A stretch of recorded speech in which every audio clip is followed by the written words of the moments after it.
అపోస్తుల కార్యము 15వ అధ్యాయము 30వ లేఖనం ఈ విధంగా చదివిస్తుంది. అందరూ మారు మనసు పొందాలని. అందరైనా కొందరైనా అమ్మా చెప్పాలి ఎవరు అందరూ కొందరా అందరూ ఏమవ్వాలి అంట మారు మనసు పొందాలి. ఎందుకు మారు మనసు పొందాలి? ఈ లోకం మనకి శాశ్వతమైన కాదు.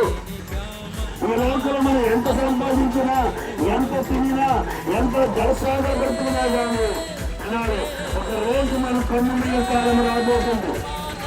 ఆ కన్నుమయ్యే కాలంలో మనము బ్రతుకుండగానే యేసుక్రీస్తుని ఎరగడమే కాదు ఆయన జీవించాలి.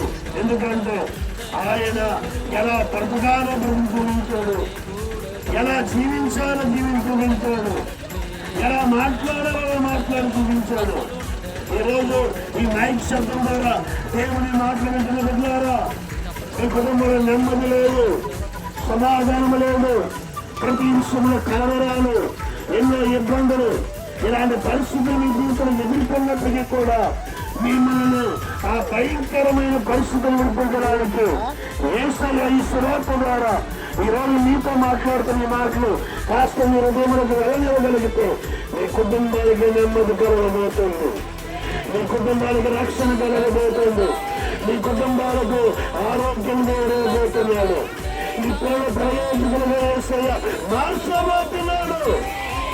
యేసయ్య అంటే ఒక రక్షకుడు, ఆయన పశ్చిమాలను కాదు, ఒక రక్షకుడు.